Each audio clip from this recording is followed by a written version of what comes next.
शुक्लध्यानप्रचण्डाग्नि संदग्धाखिलकर्मकं वर्धमानं जिनं नत्वा पश्चिमं तीर्थनायकं बालानां हितबुद्ध्याहं प्रेरितोऽद्य यथागमं करोमि वर्णनं किंचित् कर्मणां हतशर्मणां।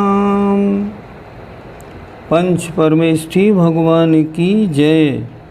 संत शिरोमणि आचार्य विद्यासागर जी महाराज की जय।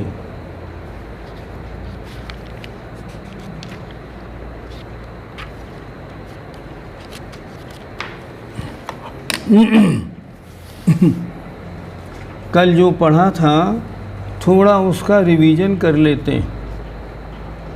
आज कई फ़ोन हमारे पास आए, ये पाठ तो और भी कड़ा है। हमने कहा कड़ा तो नहीं है, उसमें बंद है, इसमें उदय है, बाकी सब कुछ वैसा है। कुछ लोगों ने कहा इसका रिवीजन करवा दीजिए, बिल्कुल कराते। आइए देखते हैं। तृतीय अधिकार पृष्ठ 37 प्रश्न 183। उदय किसे कहते हैं? द्रव्य क्षेत्र काल और भाव के अनुसार कर्मों का फल देना उदय कहलाता है। सीधी परिभाषा हो गई। किस प्रकृति का किस गुण स्थान में उदय होता है? कल जो पढ़ा था उसे आज दोबारा पढ़ता हूँ, देखें।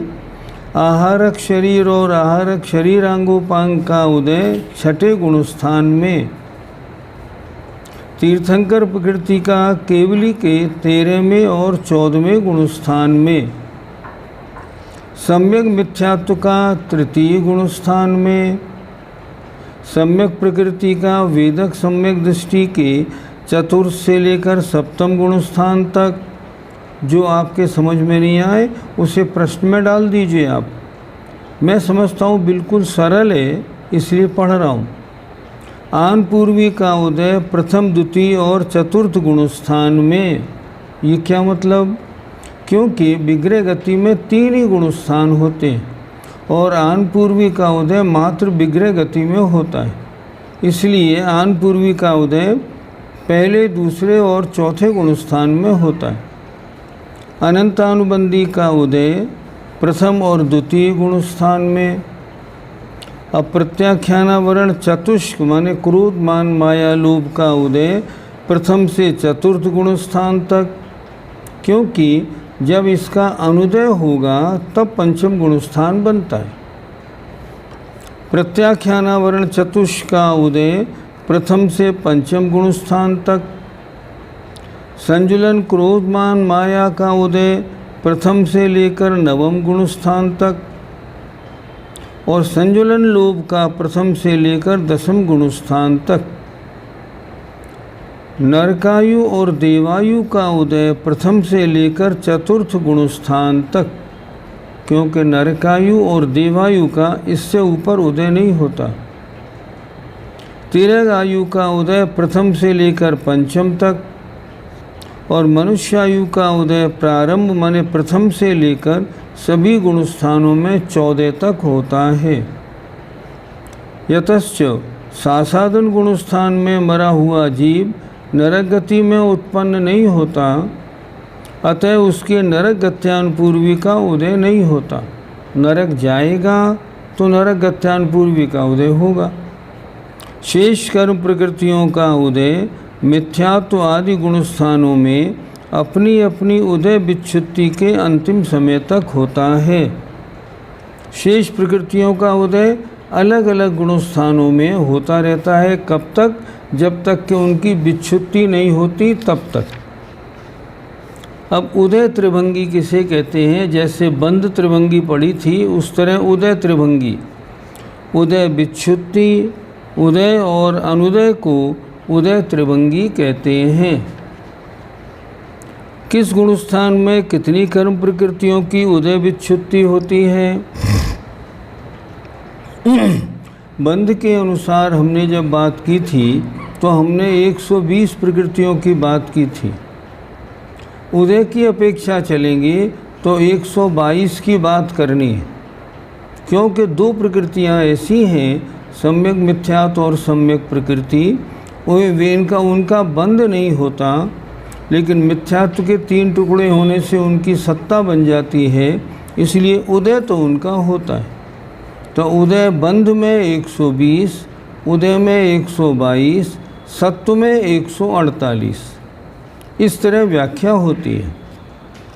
अभेद विवक्षा से मिथ्या दृष्टि आदि 14 गुणस्थानों में क्रम से 10, 4, 1, 17, 8, 5, 4, 6, 6, 1, 2, 2, 14, 29 और 13 प्रकृतियों की उदय विच्छुत्ति होती है। अर्थात इतनी प्रकृतियाँ इस गुणस्थान में तो रहती हैं, इसके बाद अगले गुणस्थान में नहीं रहती। जैसे पहले गुणस्थान में दूसरे गुणस्थान में 10 की उदय विच्छुत्ति पहले में हो गई तो दूसरे में 10 प्रकृतियां नहीं होंगी। इस तरह जैसे पहले बंध में हुआ था वैसे ही। आगे आइए, हमने कल बताया था ये प्रकरण 2 आचार्यों ने स्पष्ट किया है।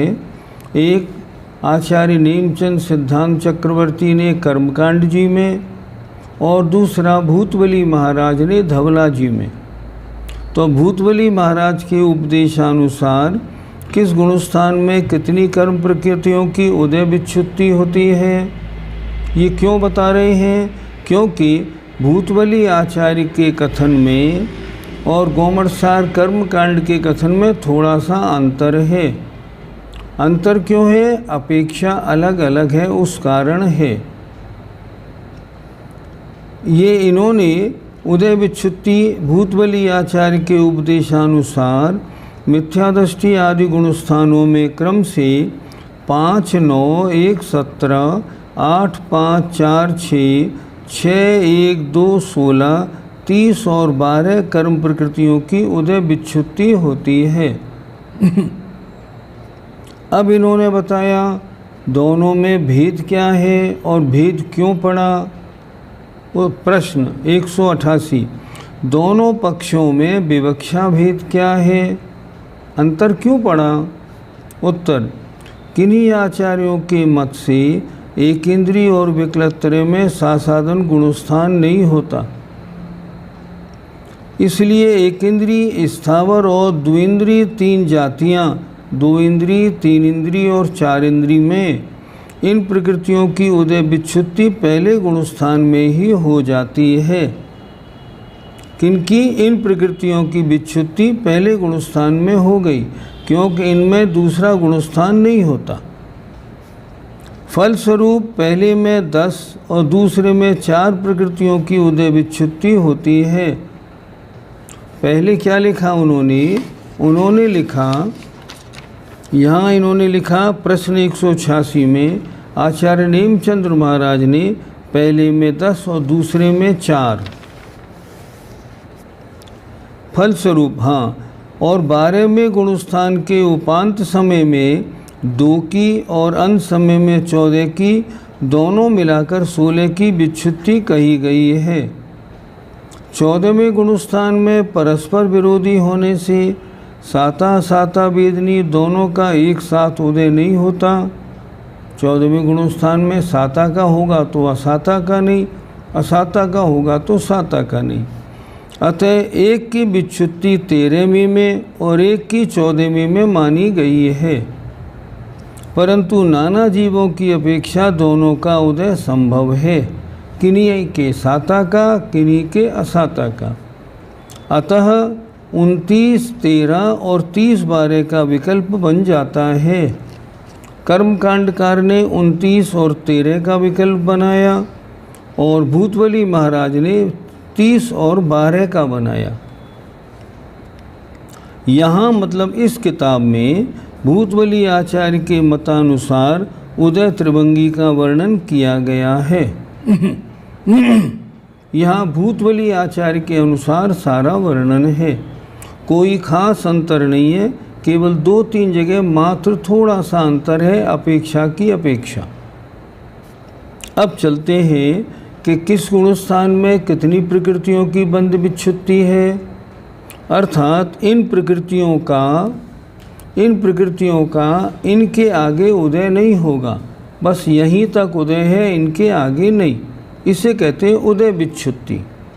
देखें अब जरा उत्तर।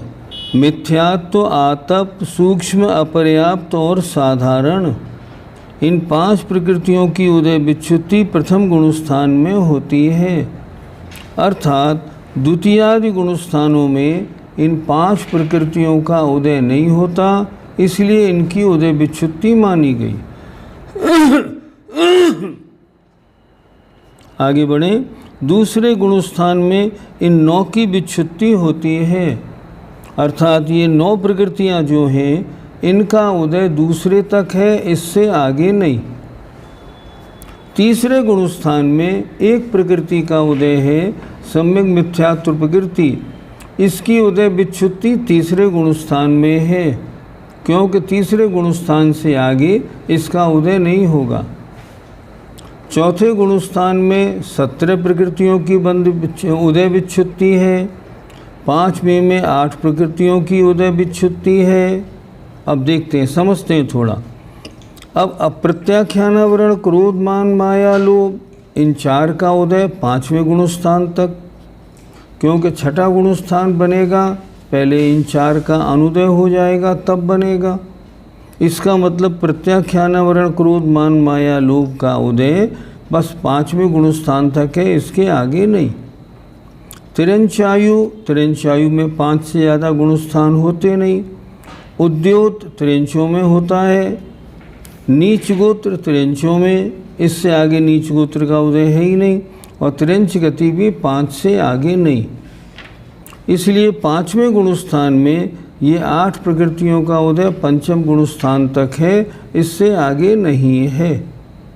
इस तरह इन सबको समझना है। छठे गुणस्थान में 5 प्रकृतियों की बंध विच्छुत्ति, आहारक शरीरांगोपांग का उदय मात्र छठे में। स्त्यान गिरदी, निद्रा, प्रचला, इनका उदय बस छठे तक, इसके आगे नहीं। इसलिए इनकी उदय विच्छुत्ति 5 की छठे में मान ली। 7वें में 4 प्रकृतियाँ, 8वें में 6 की, 9वें में 6 की बंध उदय विच्छुत्ति, 10वें गुणस्थान में केवल 1 की उदय विच्छुत्ति, क्योंकि संजुलन लोभ का उदय 10वें गुणस्थान तक है, आगे है ही नहीं। 11वें गुणस्थान में 2 प्रकृतियों की, वज्रनाराच और नाराच, क्योंकि इन 2 संगनन वाले जीव 11 तक जा सकते हैं, इससे आगे नहीं जाते। 12वें गुणस्थान में विच्छिन्न होने वाली प्रकृतियाँ 16, निद्रा और प्रचला, और इन 2 की उपांत समय में होती है, और ज्ञानावरण की 5, अंतराय की 5, दर्शनावरण की 4, इन 14 की कुल मिला के 16 प्रकृतियों की उदय विच्छुत्ति 12वें गुणस्थान में हो गई। 13वें गुणस्थान में 30 प्रकृतियां हैं, अर्थात इन 30 प्रकृतियों का उदय 13वें गुणस्थान तक है, इससे आगे नहीं है। क्यों नहीं है? कि आगे शरीर नाम कर्म का उदय नहीं। शरीर नाम कर्म का उदय मात्र 13वें गुणस्थान तक है। इसके बाद शरीर तो है, पर तत्संबंधी नाम कर्म का उदय नहीं है। शरीर नाम कर्म का उदय 13वें गुणस्थान के अंतिम समय तक रहता है। उसके बाद इस 30 की 14 में उदय नहीं है, तो 30 13वें गुणस्थान में इन 30 की उदय विच्छुत्ति हो गई, अर्थात यहीं तक इनका उदय है, आगे नहीं। और 14वें गुणस्थान में जो 12 प्रकृति शेष बची थी, उनकी विच्छुत्ति हुई। आगे आए, किस गुणस्थान में कितनी प्रकृतियों का उदय होता है? उदय योग प्रकृतियां कितनी हैं? 122। बंध योग 120, उदय योग 122। अब मिथ्या दृष्टि आदि गुणस्थानों में 117। 117 आपने क्यों बताया? क्योंकि वहाँ तीर्थंकर प्रकृति, आहारक शरीर, आहारक आंगोपांग, सम्यक मिथ्यात्, सम्यक प्रकृति। इन 5 का उदय तो पहले गुणस्थान में हो ही नहीं सकता, तो इन 5 की विच्छुत्ति नहीं, इन 5 का अनुदय।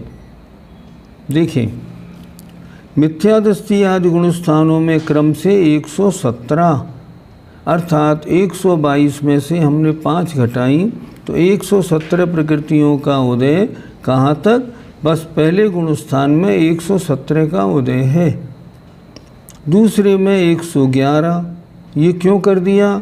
क्योंकि वहाँ विच्छुत्ति हो गई, इसलिए ये घटा दिया। तीसरे में 100। इस तरह इन्होंने इन प्रकृतियों का उदय होता है बताया। अब प्रश्न 204 में ये बताया कितने में कितने का अनुदय रहता है। पहले गुणस्थान में 5 का अनुदय। अनुदय अलग बात है, उदय विच्छुत्ति अलग बात है।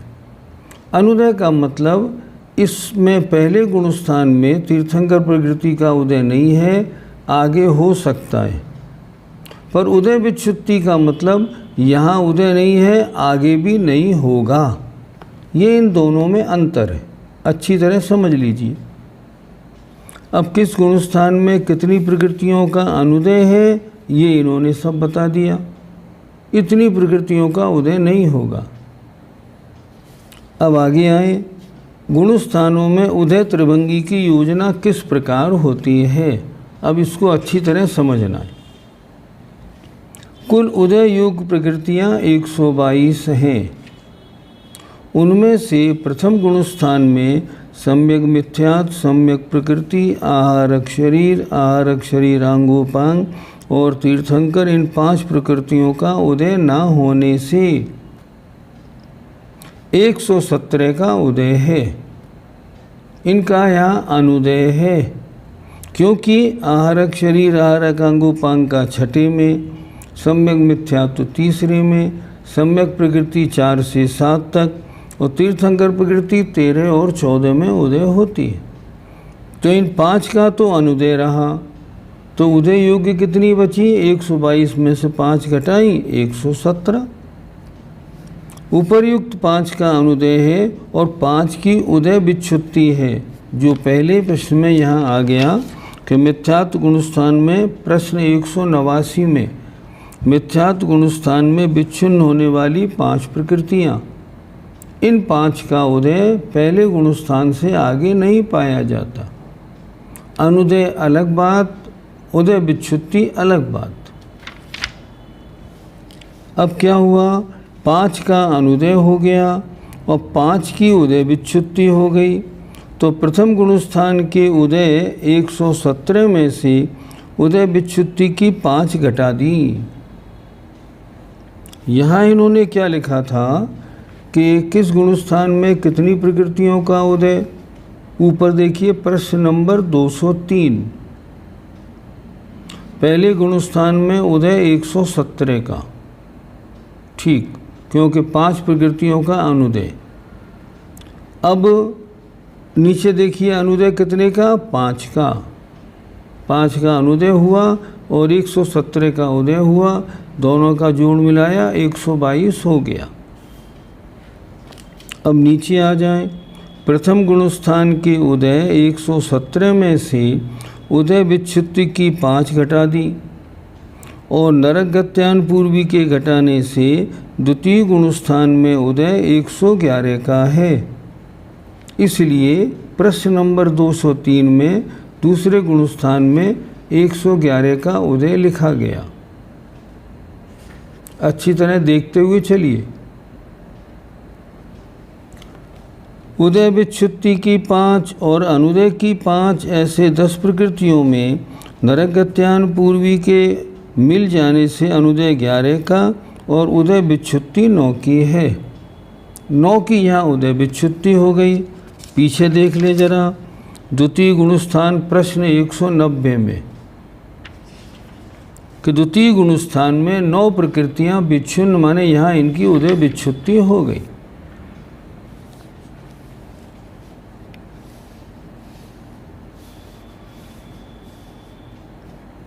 उदय विच्छुत्ति की 5 और अनुदय की 5, ऐसे 10 प्रकृतियों में नरक गत्यान पूर्वी के मिल जाने से अनुदय 11 का और उदय विच्छुत्ति 9 की है।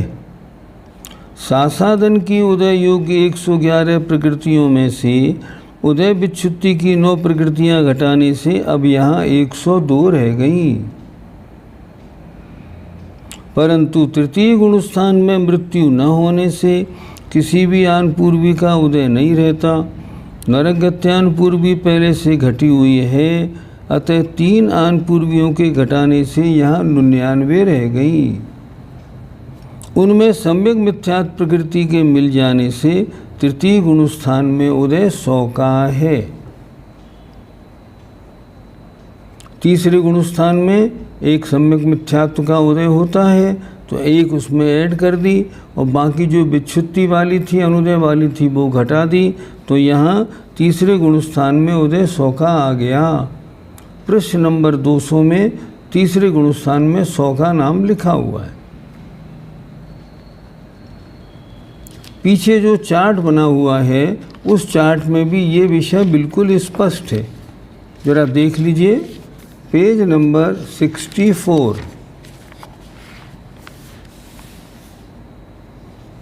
कितने का उदय, कितने का अनुदय, कितने की उदय विच्छुत्ति, ये इन्होंने पूरा चार्ट बना दिया। ये जो यहाँ लिखा हुआ है 205 में, ये इसी चार्ट का खुलासा है कि यहाँ अनुदय क्या लिखा, उदय विच्छुत्ति क्यों लिखी, उदय कितने का लिखा, ये यहाँ से मिला लीजिए, ये इसमें मिल जाएगा। आगे बढ़े। पिछले अनुदय की 11 और उदय विच्छुत्ति की 9 प्रकृतियां मिलाने से 20 हुई, उनको घटा दिया। और इसमें 3 आन पूर्वी मिलाने से, क्योंकि यहाँ मरण संभव है, और एक सम्यक मिथ्यात्व प्रकृति के घटाने से तृतीय गुण स्थान में अनुदय 20 में 3 जोड़े 23, एक घटाया 22 का अनुदय रहा और उदय विच्छुत्ति 1 की रही। यहाँ देखें पीछे, अब इन्होंने तृतीय गुण स्थान में उदय 100 का लिख दिया, 22 का अनुदय हो गया तो उदय 100 का बन गया। पिछले अनुदय की 11 और उदय विच्छुत्ति की 9 प्रकृतियां मिलाने से 20 हुई, उसमें 3 आन पूर्वी और मिला दी। क्योंकि चौथे गुण स्थान में मरण संभव है, इसलिए आन पूर्वी मिला दी गई। और एक सम्यक मिथ्यात्व प्रकृति के घटाने से, क्योंकि वो तीसरी गुण स्थान में उदय में आती है, उससे आगे नहीं आती, तो वो हमने घटा दी। तृतीय गुण स्थान में अनुदय 22 का हुआ, 20 में 3 जोड़े 23, एक घटा दी, 22 का अनुदय हो गया और उदय विच्छुत्ति 1 की हुई। तृतीय गुण स्थान की उदय योग्य 100 प्रकृतियों में उदय विच्छुत्ति की 1 प्रकृति घटाने से 99 रही। इसमें आन पूर्वी की 4 तथा सम्यक प्रकृति के मिलाने से, अब बात हो रही है चौथे गुण स्थान की, क्योंकि उसमें चारों गतियों में जाना बन जाता है। चतुर्थ गुण स्थान में उदय योग प्रकृतियां 104 हो गई। जरा भी डरने की बात नहीं, एक सिस्टम है बस। जितनी प्रकृतियां उदय योग्य हैं, उदय विच्छुत्ति कितने की हुई, अनुदय कितने का हुआ, तीनों का जोड़ 122 होगा, 122 हो गया। अब यहाँ पीछे देखेंगे ना आप, तो यहाँ सब ऐसा ही इन्होंने बनाया हुआ है। उदय और अनुदय मिला के 122, उदय विच्छुत्ति में से घटा दिया, तो इन्होंने सबको इसमें लगा दिया। आगे बढ़े थोड़ा। चतुर्थ गुण स्थान की उदय योग्य 104 प्रकृतियों में से उदय विच्छुत्ति की 17 प्रकृतियां घटा देने से पंचम गुण स्थान में उदय योग्य अब 87 प्रकृतियां हैं। पिछले अनुदय की 18 प्रकृतियों में उदय विच्छुत्ति की 17 प्रकृतियां मिल जाने से पंचम गुण स्थान में अनुदय 35 का और उदय विच्छुत्ति 8 की है। 35 प्रकृतियाँ यहाँ उदय में नहीं होंगी और यहाँ के आगे अब 8 और घट जाएंगी। ये याद तो रह नहीं पाएगा। याद कैसे रहेगा? नहीं, याद नहीं रहेगा, लेकिन एक सिस्टम तो मालूम होना चाहिए ना कि कौन सी प्रकृति का उदय कहाँ होता है और किस प्रकृति की कहाँ विच्छुत्ति होती है, किस गुणस्थान में कितनी प्रकृतियाँ बंध योग्य नहीं हैं। अगर इनका ज्ञान नहीं होगा तो फिर सारे कर्म सिद्धांत की जानकारी हो कैसे पाएगी।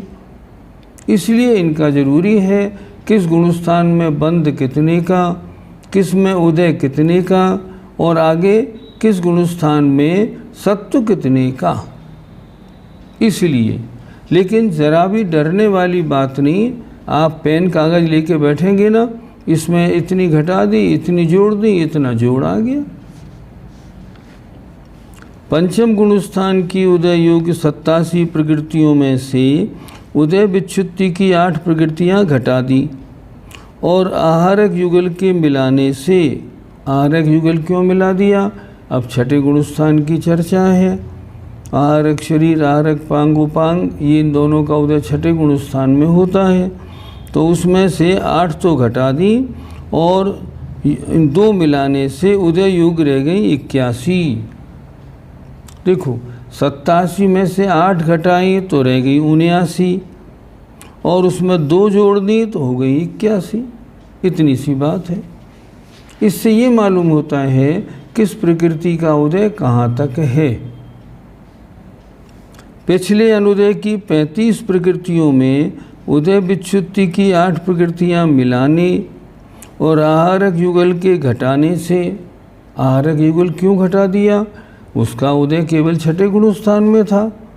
अब 7वें गुणस्थान की बात आप करेंगे तो आहारक शरीर, अंगों पांगों घटाना पड़ेगा कि यहाँ इसका उदय नहीं है। अनुदय योग्य 41 प्रकृतियाँ हैं तथा उदय विच्छुत्ति 5 की है। षष्ठ गुणस्थान के उदय योग्य 81 प्रकृतियों में से उदय विच्छुत्ति की 5 प्रकृतियाँ कम होने से अब सप्तम गुणस्थान में उदय योग्य 76 प्रकृतियाँ हैं। 81 में से 5 घटा दी। पिछले अनुदय की 41 प्रकृतियों में उदय विच्छुत्ति की 5 प्रकृतियाँ मिलाने से सप्तम गुणस्थान में अब अनुदय योग्य प्रकृतियाँ हो गई 46। 41 और ये जोड़ने से 5 मिलाई तो 46। अब यहाँ विच्छुत्ति है 4 की, तो क्या हुआ? सप्तम गुणस्थान की उदय योग्य रह गई केवल 76 प्रकृतियाँ। इनमें से उदय विच्छुत्ति की 4 प्रकृतियाँ कम कर देने से अष्टम गुणस्थान में 72 प्रकृतियाँ उदय योग्य हैं। 76 का उदय था, 4 की विच्छुत्ति हो गई, उन्हें घटा दिया, अब 72 प्रकृतियाँ उदय योग्य बन गई। पिछले अनुदय की 46 प्रकृतियों में उदय विच्छुत्ति की 4 प्रकृतियाँ मिल जाने से अब अष्टम गुणस्थान में अनुदय योग्य कितनी हो गई? 50। क्योंकि 4 की उदय विच्छुत्ति और हो गई तो 46 और 4 जोड़ी तो 50 हो गई। अब उदय योग्य कितनी बची? उदय योग्य बची 122 में से 50 घटाई कुल 72 और 6 की उदय विच्छुत्ति है तो अष्टम गुणस्थान की उदय योग्य तो 72 प्रकृति हो गई। 72 प्रकृतियों में से उदय विच्छुत्ति की 6 कम कर देने से अब 9वीं में 72 में से 6 घट गई, अब 66 बच गई। डर लगता है ज़रा पढ़ने में, बड़ा लंबा चौड़ा प्रश्न है, क्या है, लेकिन इजी है बिल्कुल। ज़रा सा मन लगाएंगे तो सब बन जाएगा। पिछले अनुदय की 50 प्रकृतियों में उदय विच्छुत्ति की 6 मिला देने से नवम गुणस्थान में अनुदय योग्य 56 हो गई और 6 की उदय विच्छुत्ति है तो नवम गुणस्थान की उदय योग्य प्रकृतियाँ 66 बनी।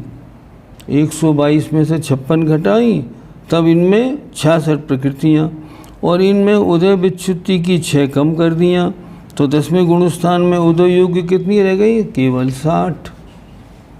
66 में से 6 घटा दी।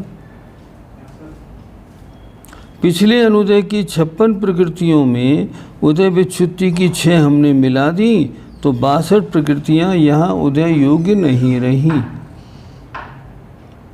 और एक की उदय विच्छुत्ति है।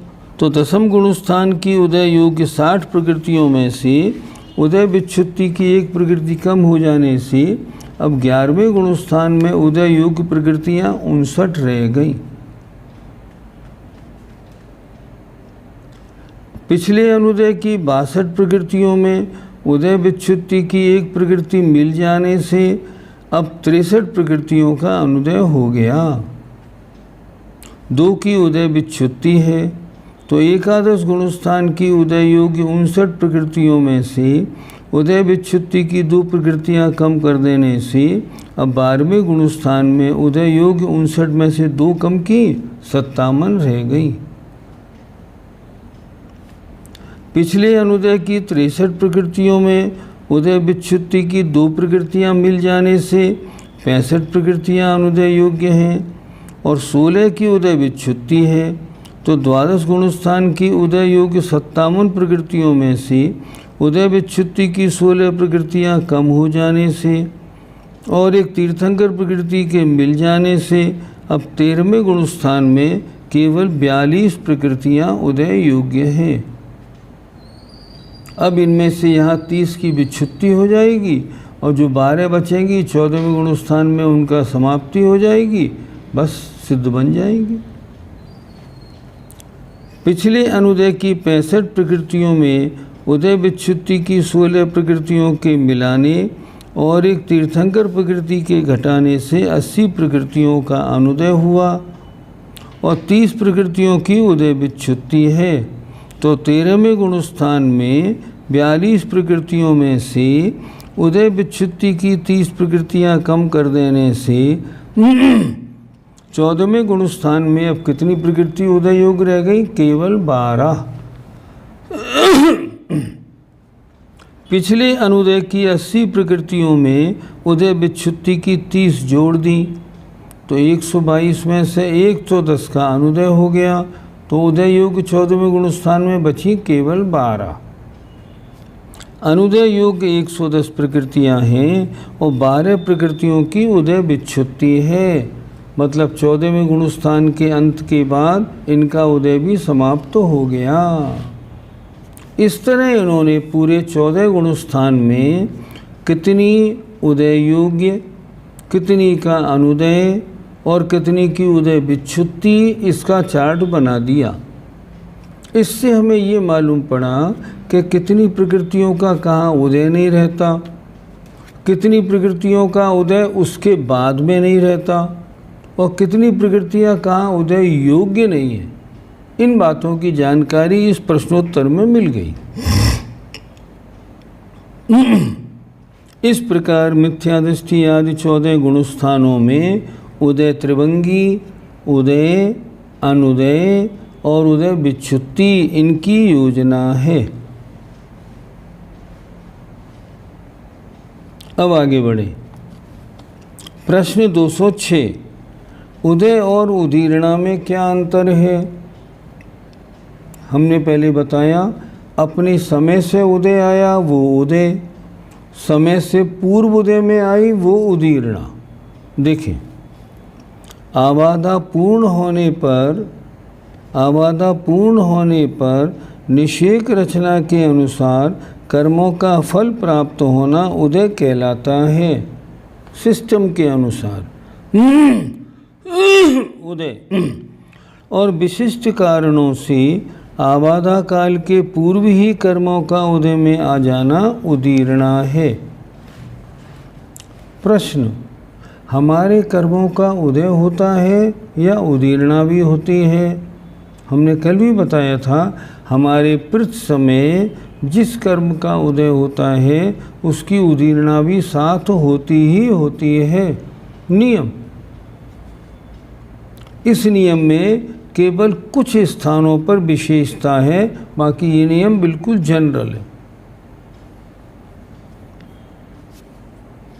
तो उदय जो आबादा के बाद क्रम से आ रहा है और उदीर्णा तप आदि के कारण या वैसे भी किसी कर्म के साथ में उदय आने के कारण जो उदीर्णा है, समय से पूर्व कर्म उदय में आया है, उसका नाम उदीर्णा है। प्रति समय उदय भी होता है और उदीर्णा भी होती। आगे आ जाएं। उदय और उदीर्णा की अपेक्षा कर्म प्रकृतियों में क्या विशेषता है? उत्तर, प्रमत्त संयत छठा गुणस्थान, संयोग केवली और अयोग केवली, इन 3 गुणस्थानों को छोड़कर अन्य गुणस्थानों में स्वामित्व की अपेक्षा उदय और उदीर्णा में कोई विशेषता नहीं है। जितने का उदय उतने की उदीर्णा। संयोग केवली की उदय विच्छुत्ति की 30 और अयोग केवली की उदय विच्छुत्ति की 12 प्रकृतियों को मिलाकर उन 42 प्रकृतियों में से साता वेदनी, असाता वेदनी और मनुष्य आयु, इन 3 प्रकृतियों को घटाना चाहिए। इन घटाई हुई 3 प्रकृतियों की उदीर्णा प्रमत्त विरत नामक छठे गुणस्थान में होती है। यहाँ 3 प्रकृतियों का उदय तो है, लेकिन इन तीनों की उदीर्णा छठे गुणस्थान तक है। अर्थात साता वेदनी, असाता वेदनी और मनुष्यायु की उदीर्णा छठे गुणस्थान तक होती है, उससे आगे उदय होता है, उदीर्णा नहीं होती। और शेष 39 प्रकृतियों की उदीर्णा संयोग केवली के होती है। वो कैसे होती है? समुद्घात के द्वारा और उनके द्वारा की जाने वाली निर्जरा के द्वारा उनकी उदीर्णा विशेष रूप से होती है। और वहीं इनकी उदीर्णा विच्छुत्ति भी हो जाती है कि बस इन प्रकृतियों का अब आगे उदय नहीं होगा। अयोग केवली के उदीर्णा नहीं होती। क्यों नहीं होती? आगे द्रव्य है ही नहीं, तो उदीर्णा होगी किसकी? इस कारण। आगे, किस गुणस्थान में कितनी प्रकृतियों की उदीर्णा विच्छुत्ति होती है? पहले बात हो रही थी उदय विच्छुत्ति की, उदय के रुकने की। आगे कितने का उदय नहीं होगा। अब ये कह रहे हैं किस गुणस्थान में कितनी प्रकृतियों की उदीर्णा यहीं तक होती है, इसके आगे नहीं होगी। उदय विच्छुत्ति अलग, उदीर्णा विच्छुत्ति अलग। आगे उदय नहीं होना, उदय विच्छुत्ति। आगे उदीर्णा नहीं होना, उदीर्णा विच्छुत्ति। मिथ्या दृष्टि गुणस्थान से लेकर संयोग केवली गुणस्थान तक क्रम से 5, 9, 1, 17, 8, 8, 4, 6, 6, 1, 2, 16 और 39 प्रकृतियों की उदीर्णा विच्छुत्ति होती है। अर्थात 13वें गुणस्थान में 39 की उदीर्णा है, लेकिन इसके आगे इनकी उदीर्णा नहीं होगी। ऐसे किस गुणस्थान में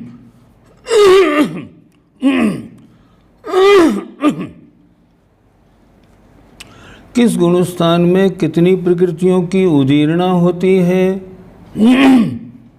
इन्होंने बता दिया।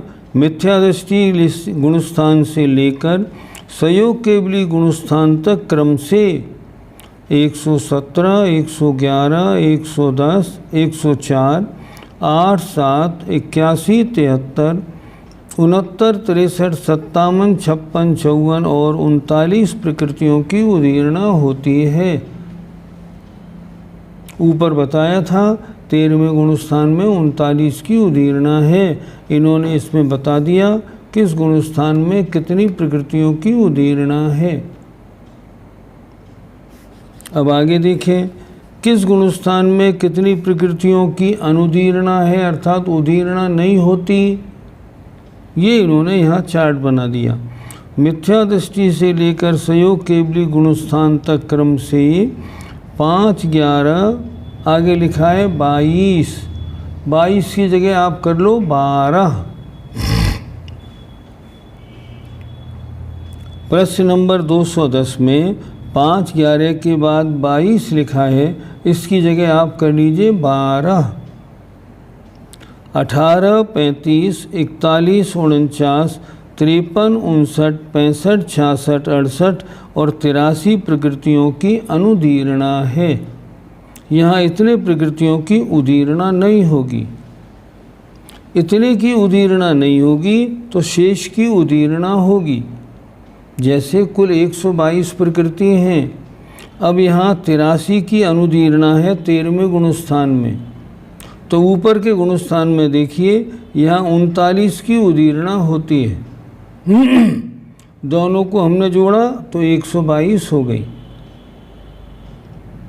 अब इससे पहले 12वें गुणस्थान में यहाँ 68 की अनुदीर्णा लिखी, ऊपर 54 लिखा उदीर्णा, दोनों को जोड़ा 122 का जोड़ आ गया। मतलब 12वें गुणस्थान में 54 की उदीर्णा है और 68 की उदीर्णा नहीं, अनुदीर्णा है। इस तरह इन्होंने उदय, अनुदय और उदय विच्छुत्ति, उदीर्णा, अनुदीर्णा और अनुदीर्णा विच्छुत्ति, इसके बारे में बता दिया। अब आते हैं आगे। उदीर्णा त्रिभंगी की योजना उदय त्रिभंगी के अनुसार कर लेना चाहिए।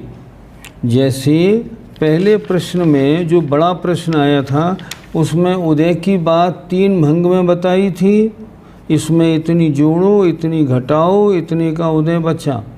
तो उदीर्णा त्रिभंगी में भी इतनी प्रकृतियाँ थीं, इसमें इतनी की विच्छुत्ति हो गई, इतनी की अनुदीर्णा हो गई, तो इतनी की उदीर्णा रही।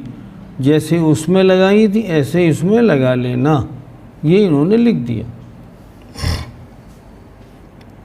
आगे प्रश्न 211, मरण किन किन का नहीं होता है।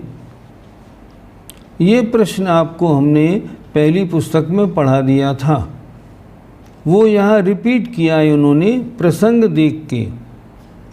मिश्र गुणस्थान वाले अर्थात तीसरे गुणस्थान में मरण नहीं होता। निवृत्त पर्याप्तक अवस्था के धारण करने वाले मिश्रकाय योगी, अर्थात जब तक किसी जीव की पर्याप्ति तो पूरी, पर्याप्तक नाम कर्म का उदय तो है और शरीर पर्याप्ति पूरी नहीं हुई तब तक निवृत्त पर्याप्तक है। ऐसे निवृत्त पर्याप्तक जो जीव हैं उनका मरण नहीं होगा।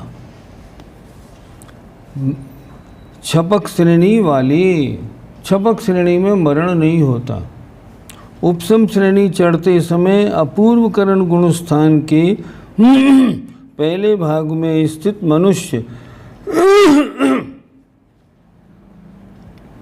अर्थात अपूर्वकरण गुणस्थान के 7 भाग बताए थे। उनमें से जो पहले भाग में जो जीव हैं उनका मरण नहीं होता, शेष 6 भागों में जीव का मरण हो सकता है। प्रथमोपसम सम्यक दृष्टि, इनका मरण नहीं होता। और 7वें नरक के 2, 3, 4 गुणस्थानवर्ती नारकी, अर्थात 7वें नरक में जिन जीवों का दूसरा, तीसरा, चौथा गुणस्थान है वे मरण को प्राप्त नहीं होते। क्यों नहीं होते? क्योंकि 7वें नरक में मरण का केवल पहला गुणस्थान है। जब वो गिर के पहले में आएंगे तभी मरण को प्राप्त हो पाएंगे। इसी तरह अनंतानुबंधी की विसंयोजना कर मिथ्यात्व को प्राप्त होने वाले का अंतर्मूर्त तक मरण नहीं होता। जिन जीवों ने अनंतानुबंधी की विसंयोजना कर ली, अनंतानुबंधी को पूरे द्रव्य को अप्रत्याख्यान, प्रत्याख्यान, संजलन और नौकषाय रूप परिणमन करा दिया। अब अनंतानुबंधी की विसंयोजना कर ली। अब अगर मान लो वो मिथ्यात्व में आते हैं तो एक अंतर्मूर्त तक उनका मरण नहीं होता, ये नियम है। और दर्शन मोहिनी का क्षय करने वाला जब तक कृतकृत्यता रहती है तब तक मरण नहीं करता। कृतकृत्य होने के बाद मरण हो सकता है। क्या मतलब हुआ? मतलब ये हुआ किसी जीव को दर्शन मोहिनी की क्षपणा करनी थी। अब उन्होंने क्या किया, पहले 3 करण करके अनंतानुबंधी की विषय योजना कर ली। उसके बाद फिर 3 करण किए। मिथ्यात्व के द्रव्य को उन्होंने सम्यक मिथ्यात्व में दे दिया, सम्यक मिथ्यात्व के द्रव्य को सम्यक प्रकृति में दे दिया, और सम्यक प्रकृति का अनंत बहुभाग नष्ट कर दिया, मतलब उसका क्षय हो गया।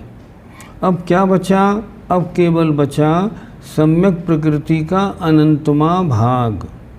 दर्शन मोहिनी समाप्त हो गई पूरी। इनको कहते हैं कृतकृत्य वेदक। तो यहाँ ये क्या कह रहे हैं, जब से इन्होंने अनंतानुबंधी की विसंयोजना की और दर्शन मोहिनी की छपड़ा में मिथ्यात्व को सम्यक मिथ्यात्व को सम्यक प्रकृति बनाया, सम्यक प्रकृति का अनंत बहुभाग नष्ट किया, यहाँ तक बीच में मरण नहीं हो सकता। अगर इस जीव का मरण होगा तो अब जब कृतकृत्य वेदक बन गए हैं अब हो सकता है, इससे पहले नहीं, ये इनका कहना है। अर्थात जब तक कृतकृत्यता रहती है तब तक मरण नहीं करता। नीचे लिखा है, इस विषय में 2 उपदेश हैं। एक उपदेश के अनुसार कृतकृत्य वेदक सम्यक दृष्टि जीव मरता नहीं है, और दूसरे उपदेश के अनुसार मरता है। 2 प्रकरण मिलते हैं, ठीक है। अंतिम प्रश्न, कृतकृत्य वेदक सम्यक दृष्टि मरकर कहाँ उत्पन्न होता है? अब जो कृतकृत्य वेदी है, जो क्षायिक सम्यक दृष्टि बनने वाला है, बस केवल सम्यक प्रकृति का अनंतमा भाग रह गया है। अगर इसने आयु बांध ली हो तो ये मर के कहाँ जाएगा? अब इसका उत्तर दे रहे हैं, बद्धायुष्क, जिसने आयु पहले बांध ली है, ऐसा कृतकृत्य वेदक सम्यक दृष्टि का काल अंतर्मुहूर्त है। अंतर्मुहूर्त में समझो 1 मिनट, ज़्यादा नहीं, बस इतना ही समझो। इसके 4 भाग करने चाहिए। हमने 15-15 सेकंड के 4 भाग कर लिए। किसके? कृतकृत्य वेदक के। इन 4 भागों में से प्रथम भाग में मरने वाला मात्र देवों में जाएगा, अन्य किसी में नहीं जाएगा। द्वितीय भाग में मरने वाला देव और मनुष्यों में जाएगा। तृतीय भाग में मरने वाला देव, मनुष्य और त्रिंचों में और चतुर्थ भाग में मरने वाला चारों गतियों में से किसी में भी उत्पन्न होता है। क्या मतलब? अगर किसी के नरक आयु का पहले बंध हुआ था तो वो लास्ट वाले 15 सेकंड में मरण को प्राप्त होगा, उससे पहले नहीं। ये इन्होंने बताया। ध्यान रहे कि नरक में उत्पन्न होने वाला प्रथम नरक में अगर कृतकृत्य वेदक मरण करके जाएगा तो कहाँ नरकों में? पहले नरक में जाएगा। तिरंच और मनुष्यों में उत्पन्न होगा तो भोग भूमि का तिरंच और मनुष्य बनेगा, और देवों में उत्पन्न होने वाला मात्र वैमानिक बनेगा, भवनत्रिक में उत्पन्न नहीं होगा। और क्षायिक सम्यक दृष्टि है, इसमें विशेषता नीचे इन्होंने और लिखी, देखें नंबर 2 नीचे का टिप्पण में। इतना और स्मरणीय है कि प्रकीर्णक, आभियोग और किलबिषक देवों में भी उत्पन्न, आगे लिखिए, नहीं होता। इसको भी बढ़ा लीजिए, होता ही नहीं होता।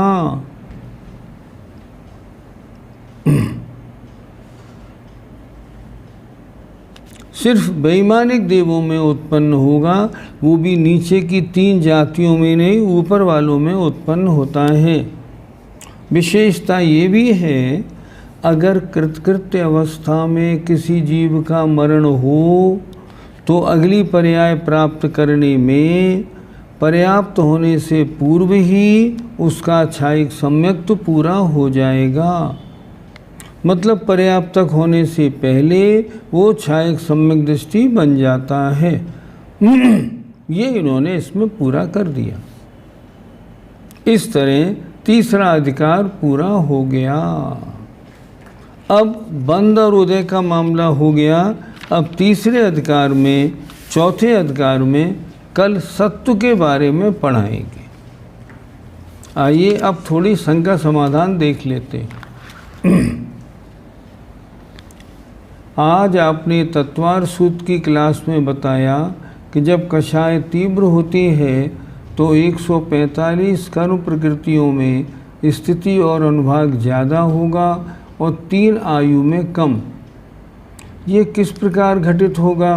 क्योंकि 145 कर्म प्रकृतियों में पूर्ण प्रकृतियाँ तीर्थंकर नाम कर्म, उच्च गोत्र, साता वेदनी आदि भी तो हैं।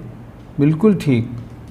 आपने बताया था कि जितने कर्मों की बंध विच्छुत्ति पूर्व के गुणस्थान के अंतिम समय में होती है, ये विषय दूसरा हो गया। तो यहाँ तक चलते हैं अपन। देखें, हमको जब स्थिति बंध देखना है तो हमने बताया था आप 2 हिस्से करिए, 145 एक जगह रखिए और 3 शुभ आयु एक जगह रखिए। तीर्थंकर प्रकृति 145 में आई, साता वेदनी भी 145 में आई, उच्च गोत्र भी 145 में आया। अब स्थिति बंध की बात आप करेंगे तो तीव्र कषाय में इन प्रकृतियों का 145 का स्थिति बंध ज़्यादा होगा और 3 का कम। मंद कषाय में 3 का स्थिति बंध ज़्यादा होगा, 145 का कम। आपका कहना यह है ये तो पुण्य प्रकृति है, इनकी स्थिति ज़्यादा होनी चाहिए। तो आचार्यों ने स्पष्ट लिखा स्थिति तो खराब ही मानी जाती है। हमने ये भी बताया था, जैसे मान लो तीर्थंकर प्रकृति का उत्कृष्ट स्थिति बंध कहाँ होगा? जहाँ कषाय की तीव्रता होगी। कषाय की तीव्रता कहाँ होगी? हमने बताया था तीर्थंकर प्रकृति का बंध करने वाला ऐसा जीव जिसने दूसरी तीसरी नरक का बंध कर लिया है, आयुबंध हो चुका है। अब वो जीव अंत में चौथे गुणस्थान में मरण करके सम्यक सहित नहीं जाएगा। चौथे गुणस्थान में जब उसका मरण होना होगा तो अंतर्मुहूर्त पहले क्या होगा? उसका वो गुणस्थान छूटेगा और मिथ्या दृष्टि बनकर ही मरण करेगा। तो ऐसे जीव का चौथे गुणस्थान के अंतिम समय में तीर्थंकर प्रकृति का उत्कृष्ट स्थिति बंध होता है। इसी तरह साता वेदनी का भी ऐसे ही होगा, उच्च गोत्र का भी ऐसे ही होगा। इनके बंध ऐसे ही होते हैं तीव्र कषाय में, लेकिन अनुभाग इनका नीचा होगा, पुअर होगा, अनुभाग अच्छा नहीं होगा। कर्म प्रकृति में स्थिति की कीमत नहीं, कीमत अनुभाग की है, ये समझना चाहिए। आगे आपने बताया था कि जितने कर्मों की बंध विच्छुत्ति पूर्व के गुणस्थान के अंतिम समय में होती है, अगले गुणस्थान के प्रथम समय में उनका संवर हुआ। पूज्य मुनि सुधा सागर जी ने जिज्ञासा समाधान में बताया था कि जिस कर्म का जिस गुणस्थान में उदय संभव है उसको भावों की विशुद्धि से रोकना संभव है। इसमें सामंजस्य कैसे बिठाएं? इसलिए इसमें सामंजस्य बिठाना हो तो आप सिर्फ इतना सा करिए कि सर्वार्थ सिद्धि का 9वां अध्याय खोलिए। ध्यान से सुने, जिनकी ये शंका है, सर्वार्थ सिद्धि का 9वां अध्याय खोलिए। 9वें अध्याय में इस विषय को पढ़िए, विषय आपका बिल्कुल स्पष्ट हो जाएगा कि वहाँ क्या लिखा है और आपको बिल्कुल देखने में आएगा। जो वहाँ लिखा है उसको पढ़ने के बाद कल फिर मुझसे शंका दोबारा करिए। आगे जब ये शंका हो रही थी वीरेंद्र जैन दिल्ली वालों की, उसमें मैं सुन रहा था अच्छी तरह। मैंने कहा ये अच्छी की, और उन्होंने कहा भी था कि ऐसा पढ़ाया है। मैंने कहा ठीक, सर्वार्थ सिद्धि खोल के देखेंगे, वहाँ बताया है कि शंका समाधान का उत्तर क्या है। आपकी शंका का समाधान हो जाएगा। आगे प्रश्न 185 दोबारा बता दीजिए।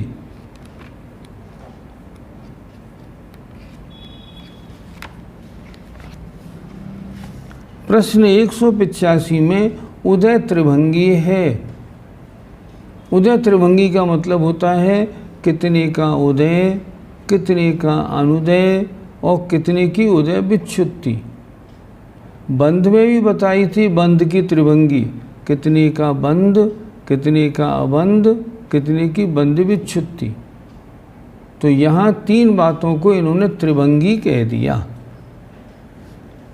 आगे कर्म का अनुदय और उपशम पर्यायवाची है या इनमें कुछ अंतर है? नहीं, अंतर है। जैसे एग्जाम्पल, पहले गुणस्थान में तीर्थंकर प्रकृति का अनुदय है पर उपशम नहीं, वो उदय में आ रही है। उपशम माने दब जाना, दबी नहीं है, उदय में आ रही है। अन्य नाम कर्म की शुभ प्रकृति रूप उसका उदय हो रहा है, इसलिए अनुदय अलग, उपशम अलग। आगे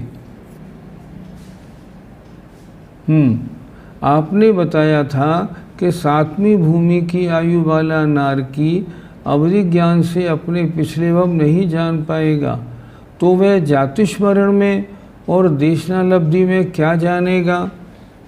जाति स्मरण तो उसको हो जाएगा, लेकिन वो जाति स्मरण अवधि ज्ञान पूर्वक नहीं होगा, मति ज्ञान पूर्वक होगा। देखें, 7वें गुणस्थान वाला जो जीव है उसका अवधि ज्ञान ऊपर कहाँ तक जानेगा? वो कहाँ से आया है? ऊपर से आया है, मध्यलोक से। ऊपर जो है स्वर्ग में देवता, वो तो नरक में जाते नहीं। नरक में जाने वाले कौन है? तिरंच और मनुष्य। तो वो तिरंच और मनुष्य के हिसाब से ऊपर मध्यलोक से आया है। शास्त्रों में लिखा है सप्तम नरक का नारकी ऊपर कहाँ तक जानेगा? अपने बिल के टॉप तक, बस, इससे ऊपर जानता ही नहीं। उसे ये भी जानकारी नहीं होती कि मेरा अगला जन्म कहाँ होगा। उसका अगला जन्म मध्यलोक में होगा, पर उसका अवधि ज्ञान थोड़ा है, इसलिए वो नहीं जान पाता। तो जाति स्मरण ऐसे होगा, और जाति स्मरण में ही देशनालब्धि हो जाएगी। कैसे? अच्छा, अब एक विषय और याद अच्छी तरह करें। नारकी जीवों को जाति स्मरण से होने वाला सम्यक दर्शन कब होता है? जब वो नरक में जाके गिरते हैं। गिरते ही उनको एकदम होश आया, मैं यहाँ क्यों आया? तो जाति स्मरण हुआ, मैंने पूर्व भव में एक जैन साधु के ऊपर भयंकर उपसर्ग किया था, उसके कारण मैं यहाँ मर के आया हूँ। तो तुरंत मन में विचार आता है, ओहो, मुझे समझाया तो बहुत था, मैंने मानी नहीं, इसलिए मैं यहाँ आके गिरा। वास्तव में वो साधु सच्चे थे, जैन धर्म सच्चा है, और जहाँ उनका श्रद्धान पक्का हुआ, सम्यक दर्शन का प्रारंभ जाति स्मरण से हो गया। ये तरीका है। शास्त्रों में क्या लिखा? नरकों में जाति स्मरण से होने वाला सम्यक दर्शन नरक की उत्पत्ति के पहले अंतर्मूर्त में हो जाए तो हो जाए, बाद में नहीं होता। तो जब वो नीचे गिरे और तुरंत उन्हें जाति स्मरण हुआ और तुरंत पूर्व भव की याद आई, बस उतना। वो पूर्व भव की याद अवधि ज्ञान से नहीं है, जाति स्मरण से है। आगे, क्या पहली भूमि वाला नारकी भी अपना पिछला और अगला भव नहीं जान पाएगा? नहीं, वो भी नहीं जान पाएगा। उसकी सीमा कितनी है? ऊपर अपने बिल तक, नीचे 4 कोस, तिरछा असंख्यात कोड़ा कोड़ी योजन तक जानता है वो, लेकिन अगला पिछला भव नहीं जान सकता। चौथे गुणस्थान में मनुष्य तथा त्रैगत्यान पूर्वी की विच्छुत्ति कैसे हुई? क्योंकि चौथे गुणस्थान से ऊपर वाले जो जीव हैं वो मरण करके मात्र देवों में जाते हैं। इसलिए उनके त्रिंच बनने का प्रश्न नहीं, तो त्रिंच गत्यान पूर्वी का उदय नहीं होता। आगे चौथे गुणस्थान में वैक्रियक शरीर की उदय विच्छुत्ति बताई है। 6 गुणस्थान वाले रिद्धिधारी मुनि महाराज विक्रिया करते हैं, तो वे कैसे करते हैं? बिल्कुल ठीक। वो छठे गुणस्थान में जो विक्रिया होती है वो वैक्रियक शरीर नहीं है, वो औदारिक शरीर की विक्रिया है। ध्यान से सुनिए, वहाँ वैक्रियक शरीर नहीं है, वहाँ औदारिक शरीर की विक्रिया है। उनको अपने शरीर की विक्रिया करने की शक्ति मिल गई, तब उन्होंने क्या किया? छठे गुणस्थान वाले रिद्धिधारी मुनिराज ने औदारिक शरीर की विक्रिया की। वहाँ किस कर्म का उदय है? औदारिक शरीर नाम कर्म का उदय है। क्योंकि वैक्रियक शरीर नाम कर्म का उदय सिर्फ देवों में और नारकियों में पाया जाता है, इसलिए वो वैक्रियक शरीर नहीं है, औदारिक शरीर की विक्रिया है। एक जीव मरण कर दूसरी पर्याय में गति नाम कर्म के कारण जाता है या आयु कर्म से? नहीं, गति नाम कर्म से जाता है। गति नाम कर्म से, गति नाम कर्म का काम है उस आत्मा को उस गति में ले जाना। आयु कर्म का काम है उस आत्मा को उस शरीर में उतने समय तक रोक के रखना। दो काम अलग अलग। महिलाओं की सम्यक दर्शन प्राप्ति किस प्रकार होगी? कृपया बताएं। क्या मतलब? महिलाओं को उपशम सम्यक दर्शन हो सकता है, छायोपशमिक सम्यक दर्शन हो सकता है, कोई आपत्ति नहीं। द्वितीयोपशम नहीं होगा, क्षायिक भी नहीं होगा, स्पष्ट है। आगे विग्रह गति में सासादन गुणस्थान वाले जीव के कौन सी आन पूर्वी होती है? सिर्फ नरक गत्यान पूर्वी छोड़ दो, बाकी हो सकती है, कोई आपत्ति नहीं। वो नरक गति में नहीं जाता। और कैसे? वह अभी ना तो सम्यक दृष्टि है और ना मिथ्या दृष्टि, कोई भी हो, सासादन वाला तो है, और सासादन वाले नरक के अलावा तीनों गतियों में जाते हैं, तो उनके तीनों आन पूर्वी हो सकते हैं। ऐसा लगता है कि प्रदेश बंद ज़्यादा है, फल देना भी ज़्यादा होगा। नहीं नहीं, ऐसे नहीं। प्रदेश बंद ज़्यादा से नहीं, कषाय से उसके फल में बात पड़ेगी। कषाय तीव्र है, फल ज़्यादा है पाप में, कषाय मंद है, फल ज़्यादा है पुण्य प्रकृतियों में। ऐसे क्वांटिटी से फर्क नहीं पड़ेगा। एग्जाम्पल लें, मुझे आपको 1 लाख रुपए देने थे। मैंने क्या किया? एक एक के सिक्के बैंक से ले आया और मैंने 2 बोरी भर के, 3 बोरी भर के, और मैंने आपके घर पहुंचा दिए। लो भैया आपके 1 लाख रुपए। अच्छा ठीक। बजाय इसके मैंने जब दोबारा मौका पड़ा तो मैंने चेक भेज दिया 1 लाख रुपए का। बात तो वही है, उसमें क्या बात है? तो ज़्यादा क्वांटिटी हो तो फल ज़्यादा नहीं होगा, वो तो अनुभाग ज़्यादा होगा तो फल ज़्यादा होगा।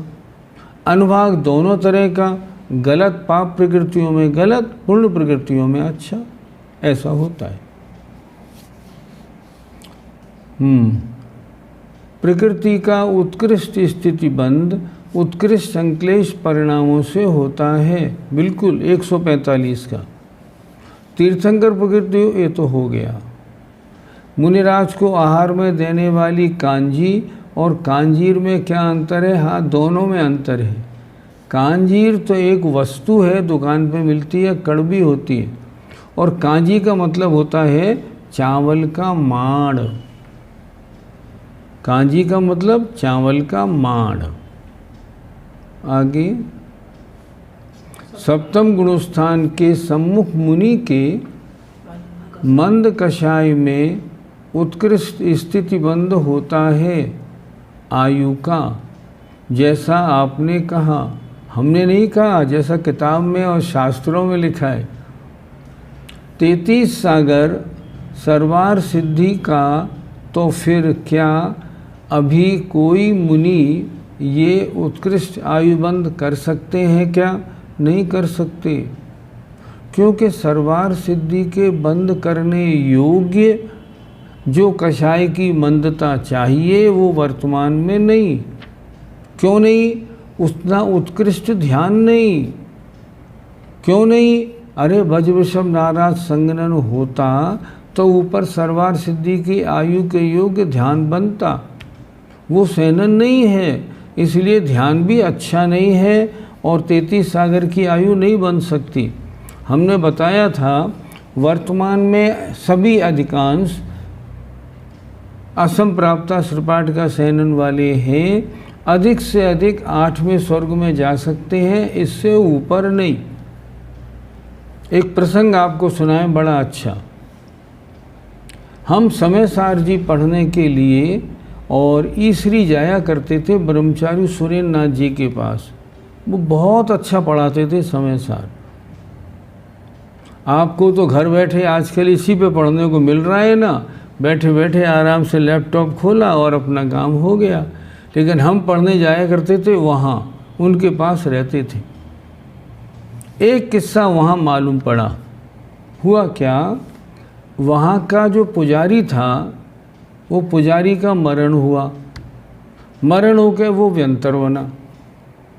तो व्यंतर बनने के बाद रागवशात अपनी जो पत्नी थी उसके साथ मनोरंजन करने आता था। तो एक बार वो मनोरंजन करने आया तो उनकी पत्नी सभा में बैठी हुई थी। तो वर्णी गणेश प्रसाद जी ने उससे कहा, तुम कौन हो जो इसको परेशान कर रहे हो?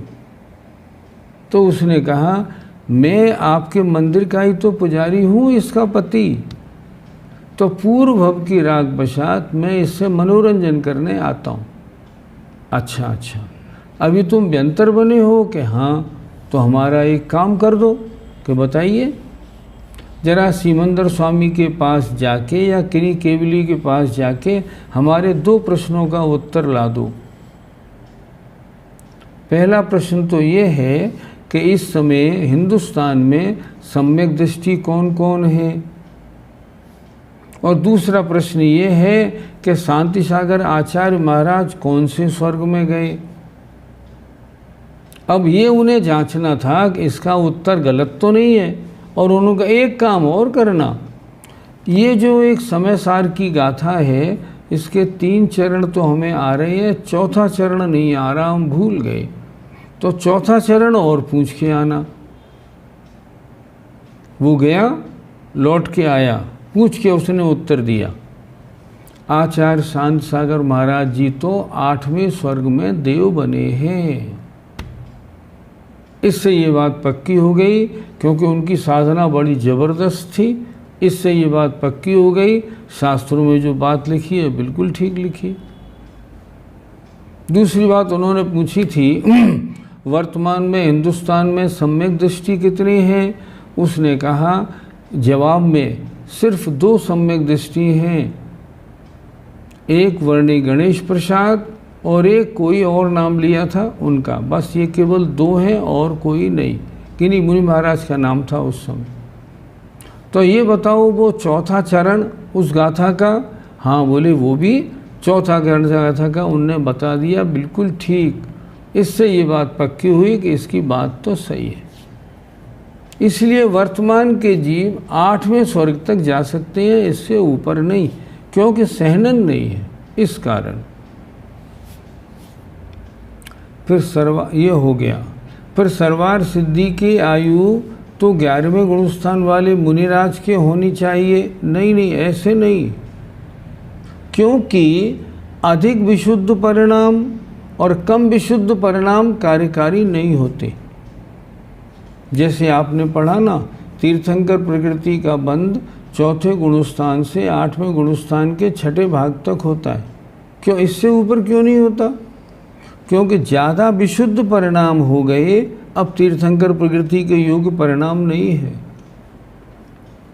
क्योंकि तीर्थंकर प्रकृति में विश्व कल्याण की भावना भी तो है, तो तत्संबंधी लोभ कषाय तो है, उनके नहीं बंधेंगे, ऐसे नहीं बनते। इसलिए ये नहीं सोचना कि 11वें गुणस्थान में सर्वार्थ सिद्धि की आयु बंधेगी, नहीं, वो तो छठे गुणस्थान के अंत में सप्तम गुणस्थान में ही बनती है।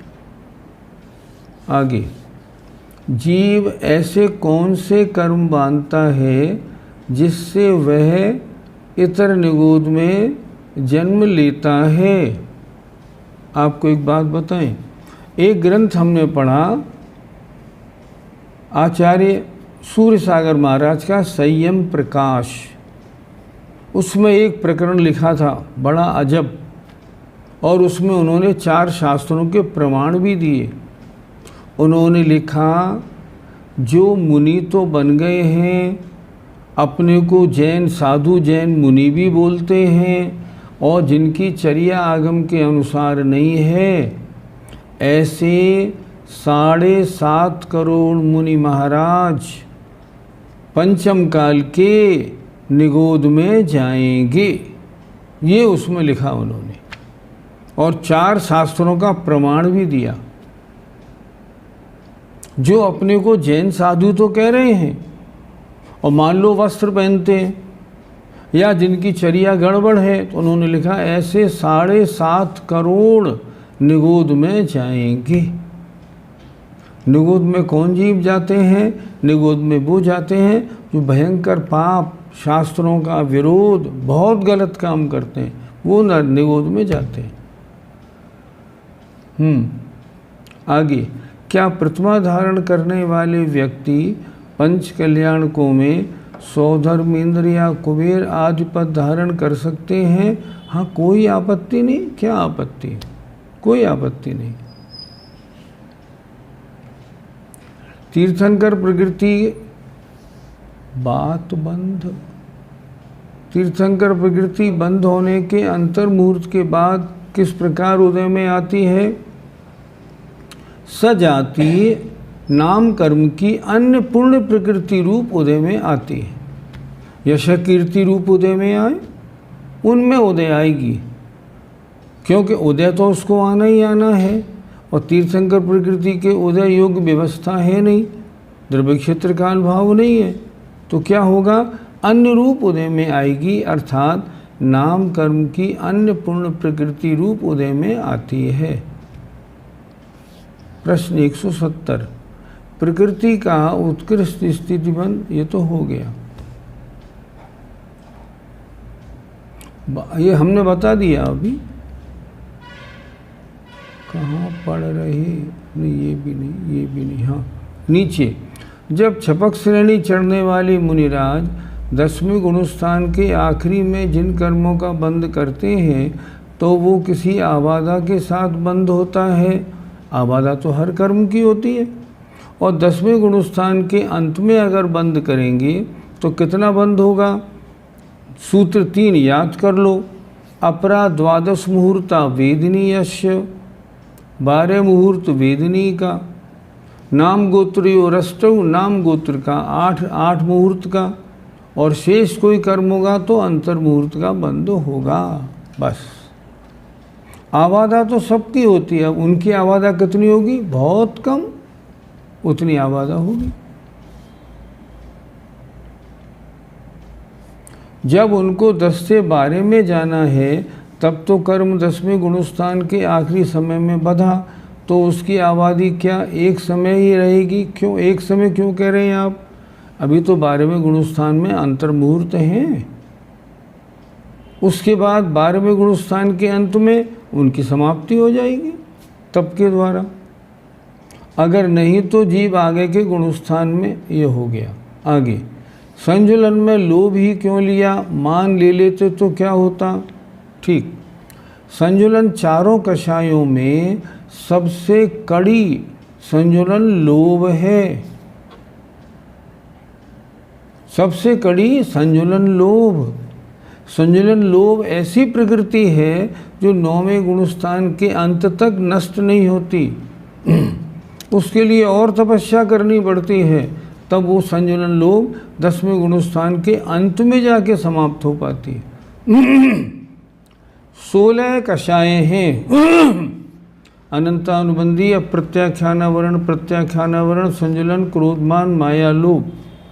हम और आप समझते हैं अनंतानुबंधी सबसे पावरफुल है, पर नहीं, सबसे पावरफुल संजुलन लोभ। सब चली जाती हैं 15, वो नहीं जाती। आचार्य श्री कहते हैं सबसे कड़ी है ये। द्वितीय गुण स्थान में अनंतानुबंधी चारों की विच्छुत्ति, मतलब द्वितीय में तो इनका उदय रहेगा, लेकिन आगे तीसरे से इनका उदय नहीं रहेगा, ऐसा समझें। हाँ बिल्कुल, विच्छुत्ति इसी को ही कहते हैं। जैसे मिथ्यात्व की विच्छुत्ति पहले गुणस्थान में, अब मिथ्यात्व का उदय दूसरे गुणस्थान में नहीं मिलेगा। रावण को तीर्थंकर प्रकृति का बंध हो गया या अब होगा? आगे होगा, अभी नहीं हुआ। धवला जय धवला ये ग्रंथ षटखंडागम के भाग हैं या स्वतंत्र ग्रंथ हैं? अंतिम प्रश्न है आज का। षटखंडागम एक 6 खंड वाला एक ग्रंथ है प्राकृत भाषा का। उस प्राकृत भाषा पे उस पर टीका लिखी आचार्य वीरसेन स्वामी ने।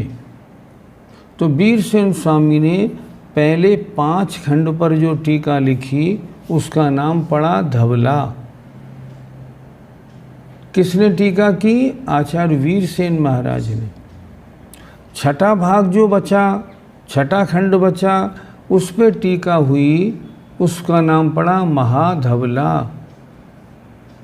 फिर समझें अच्छी तरह, षटखंडागम के 6 भाग, नाम है ना षटखंड आगम, 6 खंड वाला आगम। अब उसके पहले 5 खंडों पर जो टीका लिखी वीरसेन स्वामी ने, वो पढ़ी, उसके 16 भाग छप गए। वो 16 भाग में धवला के 1 से लेकर 16 भाग, षटखंडागम के पहले 5 खंड पे। और जो छठा खंड था उस पर महाधवला बनी, उसकी 7 किताबें छप गईं, वो दूसरे भाग में। और एक ग्रंथ और था, आपने नाम सुना होगा,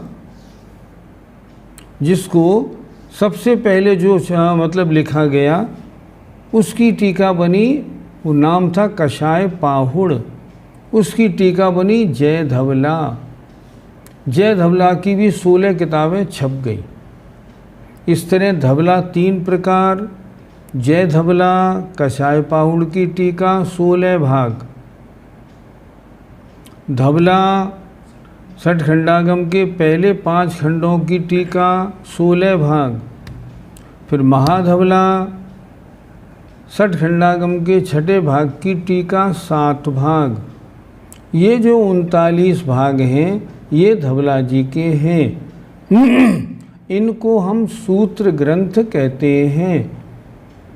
और आचार्य श्री कहते हैं ये 39 जो हैं, ये किसी भी, जब तक कोई श्रावक 10 प्रतिमा नहीं ले ले, उसको पढ़ने का अधिकार नहीं। आचार्य श्री तो जहाँ धवला जी पढ़ाते हैं मुनि महाराजों को, वहाँ कोई भी जाए ना, अंदर एंट्री भी नहीं देते। नहीं, 10 प्रतिमा है तो आओ, नहीं तो रहने दो। एक बार क्या हुआ, हमारी थोड़ा मन बन गया कि आज हमें क्लास में बैठना है। क्लास की घंटी 8 बजे बजती थी, तो हम 8 बजने में 10 मिनट पे आचार्य श्री के पास पहुँचे और आचार्य श्री को हमने खूब खुश किया। आचार्य जी हमारी बातें सुन सुन के खूब हंसे, खूब खुश हुए। हमने कहा आज हमारा काम बन जाएगा। खूब खुश हुए। 8 बजे घंटी बजी तो हम जो अपना आसन था हमारा, उसको हमने उठाया और एक कोने में जाके हमने बिछा के उस पर हम बैठ गए। आचार्य जी देख के बोले, वहाँ क्या करोगे? हमने कहा महाराज जी मैं बोलूँगा नहीं, मैं चुपचाप सुनता रहूँगा। आप धवला जी की किताब कैसे पढ़ाते हो? इधर आओ, इधर आओ। तो हम झट आए महाराज के पास, बोले सुनो 10 प्रतिमा ले रहे हो? नहीं। जल्दी बाहर निकलो, जल्दी बाहर निकलो। हमने कहा महाराज इतना तो हमने आपको खुश किया, इसीलिए तो खुश किया था कि हमें बैठने को जगह मिल जाएगी। नहीं नहीं फालतू बात नहीं, 10 प्रतिमा ले रहे हो, नहीं तो बाहर निकलो। महाराज क्या कह रहे हैं, तुमने मुझे खुश किया वहाँ बैठने के लिए, ठीक है, अब मैं तुम्हें खुश कर रहा हूँ वहाँ बैठने के लिए, 10 प्रतिमा लो, तुम्हारा कल्याण हो जाएगा। मैंने महाराज अभी नहीं लेनी है, जल्दी बाहर निकलो, फौरन बाहर निकाल दिया। महाराज तो कहते हैं धवला जी की कोई किताब किसी श्रावक को नहीं पढ़नी है जब तक कि वो 10 प्रतिमा नहीं ले ले, क्योंकि इनका विषय बड़ा क्लिष्ट है। दूसरी बात, इन धवला पुस्तकों को बड़ी शुद्ध जगह पढ़ा जाता है। जहाँ धवलादि ग्रंथ पढ़े जाते हैं वहाँ से 50 फुट तक चप्पल जूते भी नहीं होने चाहिए, लैट्रिन बाथरूम नहीं होना चाहिए, तब ये पढ़ा जाता है। श्रावक लोग इतनी शुद्धि नहीं रखते, इसलिए जिन जिन लोगों ने पहले ये ग्रंथ पढ़े हैं उन सबकी दुर्गति हुई है, इसलिए नहीं पढ़ना। हमने कहा महाराज नहीं पढ़ेंगे, काम खत्म। आज की क्लास पूरी होती है। जय जिनेंद्र, जय जिनेंद्र।